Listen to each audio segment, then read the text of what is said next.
Hey, this is Dave from metalepidemic.com. Thank you for checking out our YouTube video.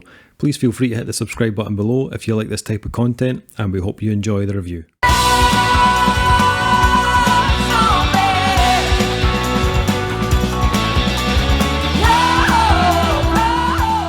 What's up guys, Dave here from Metal Epidemic, back with another album review. And for this review, Duncan Kyle and I have been checking out the new album from Finnish occult rock band Jess and the Ancient Ones. The band's new album Vertigo will be released on May 21st via Svart Records. So these guys have been active since around 2010, and Vertigo will be the band's fourth full-length release, which follows up The Horse and Other Weird Tales from 2017. This album was actually recorded in late 2019, but the band held off releasing it because of what happened with the pandemic. As Duncan just said before we clicked record, we actually go quite far back with Jess and the Ancient Ones, because they'd just released their debut album, their self-titled debut in 2012, which was the same year that we started our last reviews website, Rock and Roll Reviews. So we kind of, I don't want to sound like a hipster here, we knew them before they were cool. Yeah, we got in the ground floor with these guys. Yeah, we were all big fans as well. I think that was safe to say. Like back then, it was mostly me, you, and Baz that were predominantly doing the reviews for the site, and all three of us were high on life on Jess and the Ancient Ones. It was one of the few albums where all three of us unanimously agreed, just because it ticked the boxes for all of us. So yeah, it's kind of cool to see them still on the go. Great to see them still with Svart Records, and it'll be interesting to see where this goes. Yeah, I still have a lot of love for that debut. Actually, good. It was a really quite an expansive album. Like it really delivered that like occult rock sound, but without being too off the wall at the same time. Like they had great riffs, like good vocal hooks, but it had that kind of retro vibe kind of simmering in the background. But you can hear that where they started on that debut, they've definitely evolved their sound over the last couple of albums. They started to incorporate more elements of like blues and psychedelia, a bit of surf rock as well on the second Psychedelic Coming, but they still kept that whole kind of like almost like kind of gypsy spirit with them. The Horse and Other Weird Tales, it became a little more organ centric, shall we say. I don't like the tone. I don't like the assertion in the tone here and a negative attitude towards the organ, Dave. There was a lot more 60s influences on that. The Doors being one of those main influences on that album. I'm going to be totally honest, I wasn't the biggest fan of that last album. You know my feelings on organ-heavy albums. Prejudice is what I call it. It can go either way for me. I liked parts of the album, probably the kind of hookier parts, and the moments where kind of Jess brought our like inner Janis Joplin, but overall I didn't connect with it as much as I did the previous two albums. But I was still really keen to hear where they would go with this album, being that I was a big fan of the first two. This new one, I feel like this new album is very much a progression of the last album. They have kept a lot of the same elements from The Horse and Other Weird Tales, but like with every album from Jess and the Ancient Ones, it's never completely the same. When that first track kicked in and I heard that organ, I was like, oh no, this is going to be another repeat of that last album, isn't it? But as much as parts of this felt familiar, it did take a bit of a direction I wasn't expecting. There's a definite move towards a darker sound on Vertigo, especially in some of the kind of keyboards, the guitar melodies, and the backing vocals as well often add a kind of more ominous tone to these tracks. And you could hear that pretty much from the get-go on Burning of the Velvet Fires, with those really kind of deep backing vocals and the darker kind of keyboard sounds. But as much as it is darker in places, it's also got a ton more hooks than that last album. Tracks like World Paranormal or Talking Board, Love Zombie, they all have really infectious hooks vocally and musically.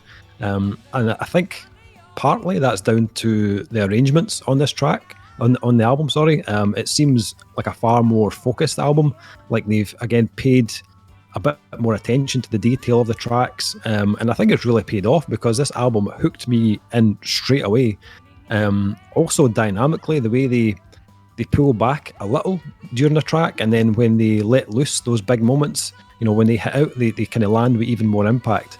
I also think the balance on this album was way better this time around. It wasn't an overpowering feeling from any of the instrumentation, which I felt like there was a wee bit, like it was quite organ heavy, as I said on that last album. Every instrument gets a kind of fair crack of the whip on this album. So the issues that I had with the organs on the last album, I didn't really get that at all on this one. I mean, there are a couple of moments where they let them take a more central role, but they also don't let them become too dominating either.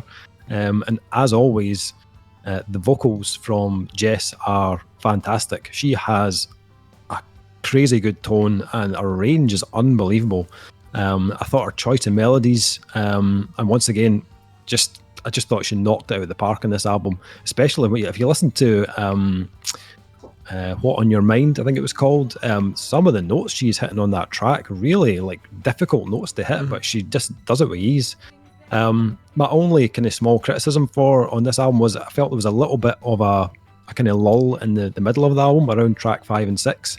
I thought there were some good vocal moments on like Born to Kill, where Jess got to show off a bit more of her kind of abrasive side, but aside from that, those two tracks didn't do a lot for me. And I'm not usually a big fan of the kind of long kind of 10-minute plus epics, but the last track, Strange Earth Illusion, actually held my attention the whole time. Again, a lot of cool dynamic moments musically, and Jess sounds fantastic once again. She really goes for it on that last track, and it gives the end of the album the feeling of a kind of finale. This is the kind of stuff that I can get behind from Jess and the Ancient Ones. I think the time between the last album and now has showed that they have evolved once again and sound even more like the kind of finished article. I love this darker side to them, and I like to hear them experiment with that even more. The hooks are also something, as I mentioned, that they've clearly been working on, and the more almost defined song structures and arrangements really accentuated their best qualities on this release. As I said, I don't think every track was an out-and-out triumph. There were a couple of tracks that just landed a little bit flat for me, but that aside, I thought this was a really solid release from Jess and the Ancient Ones, and I'm back on side. Duncan, so you also obviously are aware of Jess and the Ancient Ones, being you were involved with the last website from the beginning. So what did you make of this? So unlike you, I've not really been carrying on I didn't hear the previous album, so oh right, okay. I don't know if you recall, and I don't know why I sang that. When we were talking about this, and you said that they had a new album out, I thought they disbanded, which is a common thing where Duncan just forgets bands exist. So in my mind, they broke up, never to release another album. And I'm always shocked when I find out that they're still on the go. So to me, I'm a bit out of the loop from this one. So this was a culture shock turning this on, because I hadn't went through that previous album where they started mixing in a lot more of the organ elements and whatnot. Right.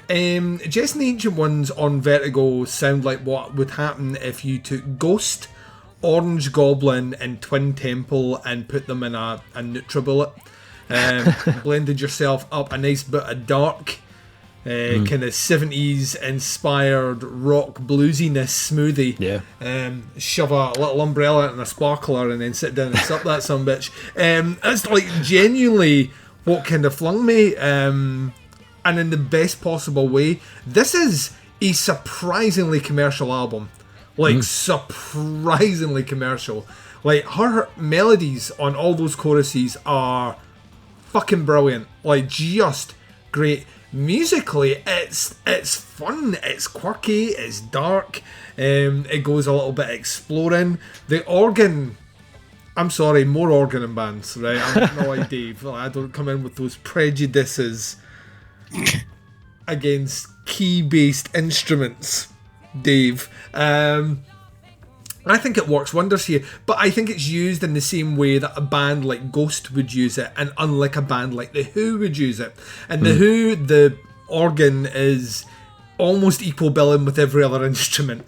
That's not how you use an organ in in rock. It should be there to essentially support what things are doing. Occasionally have a little solo or a little bit to yourself, but it should never be like a part where it becomes the main focus. And Ghost have got that nailed down. The organ is never the predominant instrument in Ghost, but you know it's there all the way through all their songs. It's unassuming, but it adds. And that's what they have here. It's great. It works wonders. Production is... it's fucking great. Suits everything down. Weirdly has a kind of older feel to it, whilst at the same time clearly sounding like it's been recorded in the last year and a bit. It's nice, crystal clear. The guys are talented songwriters. I'll agree with you to a certain extent. I think that Summer Tripping Man kind of feels like a bit of an anchor on what you've had. And then Born to Kill feels like it's taken a bit too long to get to where it needs to get to. The chorus is really great in that one, but I just feel like the verse is a bit... But everything else in this album is stellar. You have Talking Board, which has a sample from The Exorcist. And I am smiling at the ear because we're talking about Captain Howdy. Love Zombie, it's a great song. Like, just really, really well-written songs. And I will side with you on this one. Jess is a vocalist who, having not listened to them since, 2015, I think was her second album. In or around there, 2014, 2015. Having not heard her from there, her voice is only better now, and I thought she was great then. I think now she's got a really nice tone. It fits the genre that they're playing in, and it allows her to, stretch out a bit of range when she needs to. She doesn't always do it in every song. She doesn't need to do it in every song. I think there are good comparisons there to like a Janis Joplin, but I think she's got a whole lot of her own swagger and vibe that makes it work. The weird thing about Jess and Ancient Ones is they don't remotely sound Finnish. Like, even a little bit. Like, even a little bit. Like, had you told me that this was an American band, I would believe it 100. Even if you told me they were a Swedish band, I would have believed that, because Sweden has a more traditional history with doing bands like this. Got a kind of like that kind of Dool. They've got a kind of Scandinavian kind of sound. Yes, like Finland is known for being a bit harsher, or being a lot more operatic with the way they bring in their kind of their elements to their metal or their rock. And in the case of this here, it doesn't sound instinctively from that part of the world per se, but I think this is, like I say, this is a surprisingly commercial album. Like, this could be played on Kerrang radio or whatever they want to do, or in rock bars or wherever they want to play it, and people would enjoy this even if you were there with your friends and you weren't into metal. You know what I mean? Like, oh, can't believe he's dragging me to this pub again, it's going to be all that shit. You'd walk and you hear this and you'd be cool with it. It's a throwback feel with a modern twist that feels really, really cool. And I'm glad they're still doing what they're doing. And I was kind of bowled over by this. I think this is a fucking great album. So nice. That's my opinions on this. Awesome. And Kyle, what are you thinking about these Finnish rockers? Dream Killer. Finnish people again. I don't know. Things coming out of Finland these days are amazing, and this is no exception. Yeah, it's great. The songwriting on this, it should be put in a museum, like an art museum, because it's excellent. Mm-hmm. There's nothing short of incredible at the songwriting on this. Mm-hmm. Like, the interplay between the instruments is amazing. Like, you got the guitar doing one thing, and then the thing I play off that, and then the bass will play off that in the upper registers, and I'm sitting there going, ha ha, fucking amazing. And it's all the way through, but then they can come together and do like a good, fantastic riff and do the supporting roles or the lead roles whenever they want to as well. Mm-hmm. And I couldn't believe how good it is. And in Born to Kill, which is my favourite song, by the way, it sounds a little bit like if you had Iron Maiden in 1954. Gotta go back in time. There's a bass solo in it. It's very short, but it's awesome. That's why it was your favourite song. And I'm just like, yeah. But it works so well. It just came out of nowhere. And I took off my headphones and looked at my wife and went, that's a bass solo. And she went, mm-hmm. And I put my headphones back on and I kept on going. It's fucking brilliant. She wasn't listening. You said that's a bass solo and she said, it's Tuesday, Kyle. Because surprised she didn't fall asleep on the spot. Yeah. Anyway, no, the singer, I've never heard a singer quite like this one before. I mean, obviously I've heard like female rock singers, but I think she has a really unique voice, and the way she structures her phrases and the notes she can and does hit is really unique, and I think she's absolutely playing to her strengths on that, and they all are. And I love that they had the organ right up front and center. Like, here it is. I love organ in all of them, any kind of way, except for the softer ones. Yeah, I have an EP that features tons of organ that I think Dave would like. I'll send it to him later. I think Dave will not listen to that, but he will humor you when you send it to him. If he does that, quit. No. I'm going to echo what you said about production, because I wrote down almost exactly the same thing. They clearly know how to get the old school sound they want, but it's also clean and clear. They haven't like rubbed on some crap texture. They haven't like intentionally recorded it bad like black metal does and stuff like that. They've gone, okay, we're going to clean everything, we're going to record everything clean, but then we're going to give it the vibe we want by having tones that were found back then and using instruments and that kind of thing and techniques that were found back then. They're and not just shoving on an Instagram filter over this, right. Give us 70s rock filter. You know what I mean? It does feel, you're right, it does feel they're trying to organically craft sims that feel authentic to what they're playing. Yeah. But using modern technology, so it's not a shit recording. It's all very clean and clear and crisp, but it's not overproduced, it's not sterile, it's absolutely down to the ground, fully suits what their sound is, especially in this day and age. And I really thought it was a very good thing. There's such a thing recently with bands actually, the production fitting the band. I know I've said it before, but it's coming out, especially in these other things that aren't like, the more extreme genres of metal and stuff. I'm really enjoying it. So yeah, no, I thought this was really good. Really, really good. Lots of great riffs, great melodies, and like very commercial. Not something I'd naturally gravitate to. Like we did another review recently about something that was completely not commercial at all, and I gave it 5 out of 5. And this is totally the opposite, but I still enjoyed it almost as much. So it's just like, I love the hell out of it. It was so easy to listen to and get into. I was like, let's go. This is why I love Svart Records. Like, honestly, they just it's a really fucking interesting roster of bands they put out. Like, you almost like when it comes through, you're almost like, I can't, like, even if the description sounds awful, I'm like, I can't wait to hear this. Right. Svart Records has put this out, so yeah. These 4 men have lived in a cave their entire life. They make black metal and will love it. Did they? No, it wasn't. I was thinking that Lykantropi was Svart, but I don't think it was Svart actually. But they've got a very similar kind of Svart vibe about them. Yep, Svart vibe. Yeah, Svart vibe. So, Jess and Ancient Ones, Vertigo ratings. What are we thinking for this new album? I will kick us off. As I said, I much preferred this to their last album. I thought it was far more refined. I think they got the balance on this absolutely perfect, and the hooks were fantastic. Wee issue in the middle of the album, I thought was a little bit of a kind of lull there, but not a huge deal. Agree with you guys. Love the production on it as well. I will go in at a 4 out of 5 for the new Jess and the Ancient Ones album. Duncan, what are you thinking? I feel that you have looked at my scores tonight. I'm going in with a 4 out of 5 for the third review in a row. Breaking the fourth wall. The third review that we've done today where I'm on exactly the same grade as you. Yes, a 4-star album. It's brilliant. There's one of these ones, once again, like most of Jess and the Ancient One stuff in the past, is one that will be listened to death by me. I think it's great. Nice. And Kyle. Oh, isn't it nice to all be the same? 4 out of 5. Hey. Really loved it. Again, not something I would really gravitate to, but I just enjoyed the hell out of it. So yeah, nice one. Especially bass solos. Come on, more bass solos and songs, please. I'm gonna say no. But then I'm gonna say yeah. Let's do it, guys.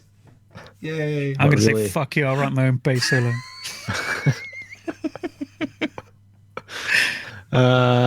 Vertigo drops on the 21st of May on Svart Records. If you want to check these guys out, it is facebook.com/Jess and the Ancient Ones. I will put a link in the description below to their Facebook and to their Bandcamp page. Check them out. If you've heard any of the singles, let us know what you think in the comments below. And that is our review. Thank you once again for checking out. Much appreciated. We'll be back with another review very soon. But until then, take care. Speak to you soon. Bye, everyone. Bye.